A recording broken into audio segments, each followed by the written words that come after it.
Wow, almost completely forgot about y'all. So working on the back side of the side rails, which we did the front of last night. They came out pretty good.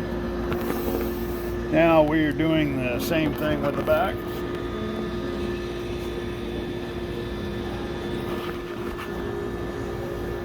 And I'm doing this the hard way. Instead of just cutting a piece in here and then capping it, I'm trying to do it all one piece. And I'm doing it this way because I think it'll come out straighter on this back side, which I think I was right. And you can see my fitting skills are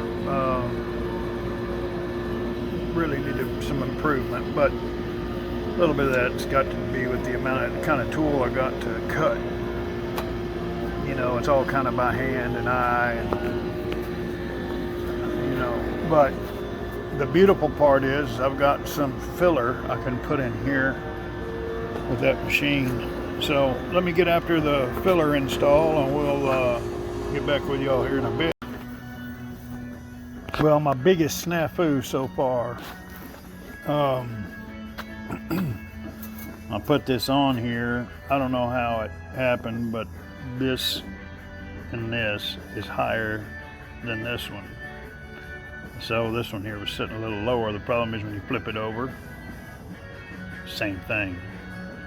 So I don't know if this, I just don't know what in the hell happened. So I started to blend this a little bit, build this up. I'm gonna blend this in. Hopefully I can make it all go away with a little filler when we paint it. Because that's the point here, is to make all this metal look like it's one piece and not just square tubing welded together.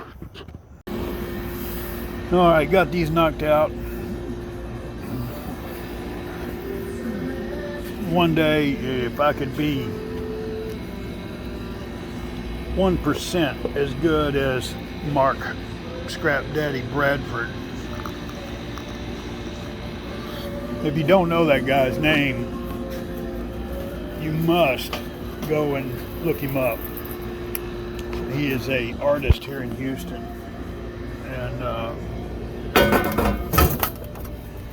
I've never seen more than pictures of his art, but he just thinks so outside the box with metal and hydraulics and engines, and everything is just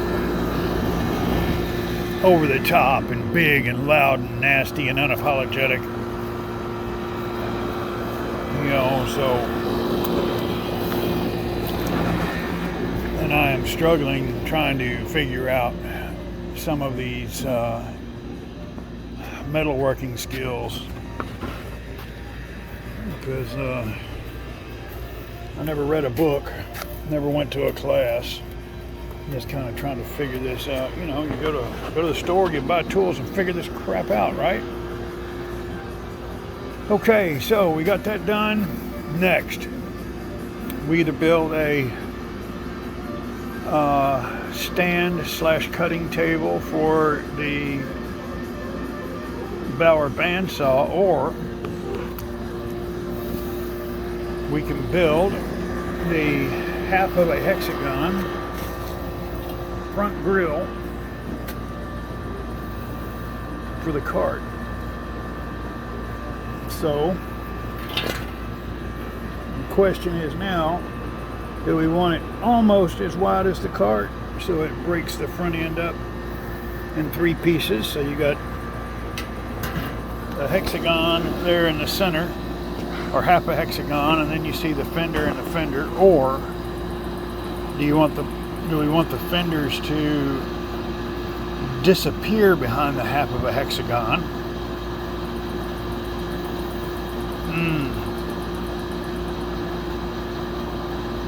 I guess, of course, a lot of that really would hinge on what color we paint this and the frame.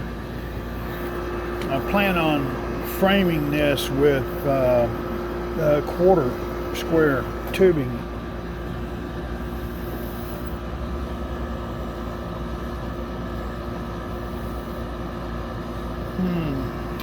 It's going to be a tough one there.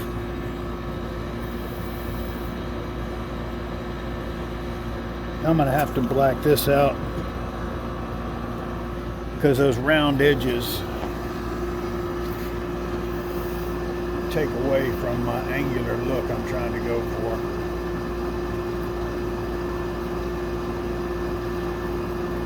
Anyway, that's stuff I've got to chew on. Or we could knock the dashboard out and put the diamond plate there. This is another thing I've got to tackle here.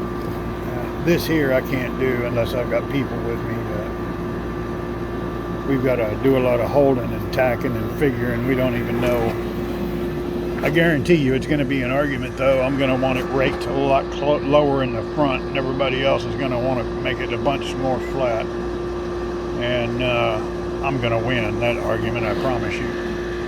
Anyway, back to work, and I'll do an update when I think it's necessary. What's up, cat?